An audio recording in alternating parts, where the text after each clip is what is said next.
Assalamualaikum warahmatullahi wabarakatuh. Kami dari kelompok 10 ingin memaparkan tentang materi dari kami, yaitu zakat produktif dan zakat konsumtif. Disusun guna memenuhi tugas dari mata kuliah hukum wakaf dan zakat yang diampuh oleh Bapak Ahmad Arif Budiman. Adapun makalah tersebut disusun oleh Mediana Lutfitasari, NIM 030, Ahmad Ridwanullah, NIM 031, terus Rizka Adinda, NIM 032, dan juga ada Miranda Putri Agistia 033. Baiklah, langsung saja dimulai dari pemakalah pertama, yaitu saya sendiri. Yang bersifat konsumtif adalah harta zakat secara langsung diperuntukkan bagi mereka yang tidak mampu dan sangat membutuhkan, terutama fakir miskin. Harta zakat diarahkan terutama untuk memenuhi kebutuhan pokok hidupnya, seperti kebutuhan makanan, kebutuhan pakaian, dan tempat tinggal secara wajar. Kebutuhan pokok yang bersifat premier ini terutama dirasakan oleh kelompok fakir miskin, gorim, anak yatim, orang jomblo, atau catat fisik yang tidak bisa berbuat apapun untuk mencari nafkah demi kelangsungan hidupnya, serta bantuan-bantuan lainnya yang bersifat temporal seperti zakat fitrah, bingkisan lebaran, dan distribusi daging hewan kurban khusus pada hari raya Idul Adha. Kebutuhan mereka memang nampak hanya bisa diatasi dengan menggunakan harta zakat secara konsumtif, umpama untuk makan dan minum pada waktu jangka tertentu, pemenuhan pakaian, tempat tinggal, dan kebutuhan hidup lainnya yang bersifat mendesak. Dengan demikian, dapat disimpulkan bahwa yang dinamakan fakir miskin yang mendapatkan harta secara konsumtif adalah mereka yang dikategorikan dalam 3 hal perhitungan kuantitatif, antara lain pangan, sandang, dan papan. Pangan asal kenyang, sandang asal tertutupi, dan papan asal untuk berlindung dan beristirahat. Pemenuhan kebutuhan bagi mereka yang fakir miskin secara konsumtif ini diperuntukkan bagi mereka yang lemah dan dalam bidang fisik, seperti orang-orang jompo.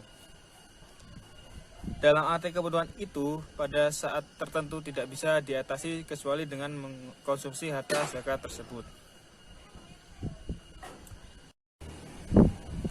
Dasar hukum zakat konsumtif antara lain dinyatakan dalam surah Al-Baqarah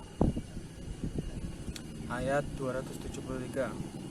A'udzubillahi minasyaitonirrajim. Lil fuqara'il ladzina usiru fi sabilillahi la yastati'una darban fil ardi yahsabuhumul jahilu aghniya'a minat ta'affufi ta'rifuhum bisimahum la yas'alunan nasa ilhafa wa ma tunfiqu min khairin fa innallaha bihi alim. Yang artinya, berinfaklah kepada orang-orang fakir yang terikat oleh jihad di jalan Allah. Mereka tidak dapat berusaha di muka bumi. Orang yang tidak tahu menyangka mereka orang yang kaya karena memelihara diri dari meminta-minta. Kamu mengenal mereka dengan melihat sifat-sifatnya. Mereka tidak meminta kepada orang secara mendesak.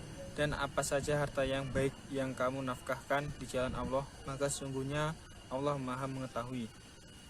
Dari ayat di atas dapat disimpulkan bahwa orang yang menerima zakat konsumtif adalah orang yang tidak bisa berbuat sesuatu untuk memenuhi kebutuhannya sehari-hari, seperti orang jompo, fakir miskin, orang cacat, anak yatim piatu, dan garim. Demikian penjelasan dari saya, yang selanjutnya akan dijelaskan oleh pemateri yang berikutnya. Terima kasih.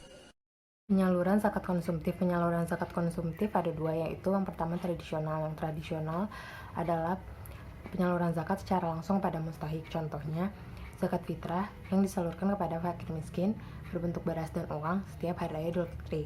Yang kedua itu secara kreatif. Kreatif itu zakat disalurkan dalam bentuk barang konsumtif yang digunakan untuk membantu fakir miskin dalam mengatasi permasalahan sosial dan ekonomi. Pola penyaluran zakat konsumtif ini berupaya untuk meningkatkan kebutuhan dasar, kesejahteraan sosial, psikologis, dan sumber daya manusia mustahik. Selanjutnya saya akan menjelaskan tentang zakat produktif. Jadi diawali dari kata dasar zakah yang berarti tumbuh, bersih, berkembang, berkah, baik. Nah, sedangkan kata produktif berasal dari bahasa Inggris yang yaitu produktif yang berarti menghasilkan atau bisa memberikan banyak hasil. Jadi, dapat disimpulkan bahwa zakat produktif adalah pemberian zakat yang dapat membuat para penerimanya menghasilkan sesuatu secara terus-menerus dengan harta zakat yang telah diterimanya.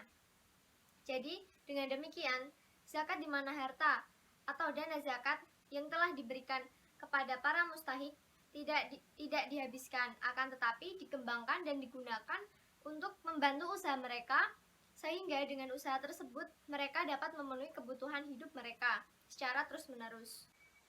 Zakat produktif ini adalah zakat yang dikelola dengan cara produktif yang dilakukan dengan cara pemberian modal kepada para penerima zakat, lalu kemudian dikembangkan untuk memenuhi kebutuhan hidup mereka untuk masa yang akan datang. Penyaluran zakat secara produktif ini pernah terjadi di zaman Rasulullah Shallallahu Alaihi Wasallam.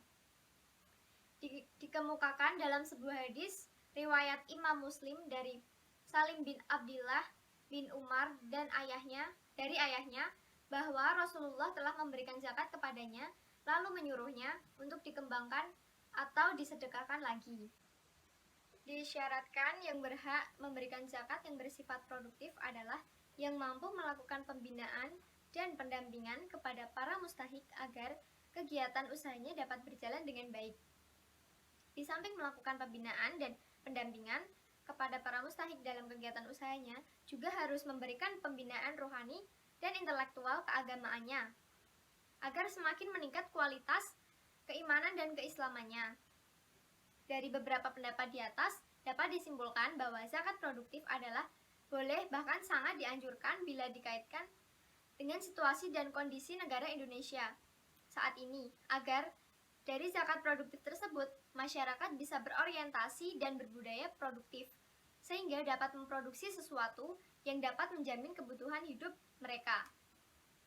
Dalam kajian sejarah, beberapa indikator bahwa memang zakat sebaiknya tidak hanya dikelola secara konsumtif, tetapi dapat didayagunakan secara produktif. Adapun indikator yang dimaksud adalah yang pertama, Rasulullah Shallallahu Alaihi Wasallam tidak memberikan gaji resmi kepada para pengumpul zakat. Yang kedua, kebijakan Abu Bakar As-Siddiq yang tidak menahan harta negara terlalu lama, termasuk harta zakat yang dikumpulkan. Yang ketiga, pada pemerintahan Gubernur Syria diberlakukannya zakat atas kuda dan budak. Yang keempat, Khalifah Umar memberlakukan zakat atas kebun karet yang ditemukan di semenanjung Yaman, hasil-hasil laut serta madu. Yang kelima, Khalifah Utsman bin Ibnu Affan mendelegasikan kewenangan menaksir harta yang dizakati kepada para pemiliknya masing-masing. Yang keenam, Gubernur Kufah atas izin Khalifah Ali bin Abi Thalib memungut zakat atas sayuran segar yang akan digunakan sebagai bumbu masakan. Materi selanjutnya yaitu dasar hukum zakat produktif. Yang pertama Al-Quran. Terdapat pada Quran Surat At-Taubah ayat 103 yang menjelaskan kepedulian dan mementingkan nasib orang yang melarat. Sebagaimana halnya kefakiran, maka kemiskinan pun perlu diperangi dan dihapuskan. Dengan cara yang dapat ditempuh yaitu yang pertama, menyantuni mereka dengan memberikan dana atau zakat yang sifatnya konsumtif, dan cara kedua yaitu memberikan modal yang sifatnya produktif untuk diolah dan dikembangkan. Yang dasar hukum yang kedua yaitu hadis. Dalam hadis riwayat Muslim nomor 1045, hadis tersebut memberikan tuntunan kepada kita mengenai cara mengambil zakat dan pendistribusiannya, yaitu diambil dari golongan orang-orang kaya dan diserahkan kepada golongan orang-orang miskin, dan memerintahkan dengan harta tersebut untuk dikembangkan sampai memenuhi kebutuhan hidupnya dan sampai ia dapat mensedekahkan kepada orang miskin lainnya. Yang ketiga yaitu ijtihad. Dapat disimpulkan mengenai diperbolehkannya harta zakat alokasi fakir miskin untuk diproduktifkan dengan disesuaikan menurut keahliannya masing-masing. Yang keempat, Undang-Undang Nomor 23 Tahun 2011. Dalam pendayagunaan dana zakat untuk aktivitas yang sifatnya produktif memiliki beberapa prosedur. Aturan tersebut terdapat dalam Undang-Undang Nomor 23 Tahun 2011 tentang pengelolaan zakat, Bab 3 Pasal 27. Yang selanjutnya, Keputusan Menteri Agama Nomor 373 Tahun 2003 yang disebutkan bahwa yang pertama, pendayagunaan hasil pengumpulan zakat untuk mustahik. Yang kedua, pendayagunaan hasil pengumpulan zakat untuk usaha yang produktif. Yang terakhir yaitu Peraturan Basnas Nomor 2 Tahun 2014. Dalam ketentuan umum pasal 1 disebutkan bahwasanya pendayagunaan zakat adalah penyaluran zakat untuk usaha produktif atau pemberdayaan dalam rangka penanganan fakir miskin dan peningkatan kualitas umat. Sekian yang dapat saya sampaikan. Terima kasih. Wassalamualaikum warahmatullahi wabarakatuh.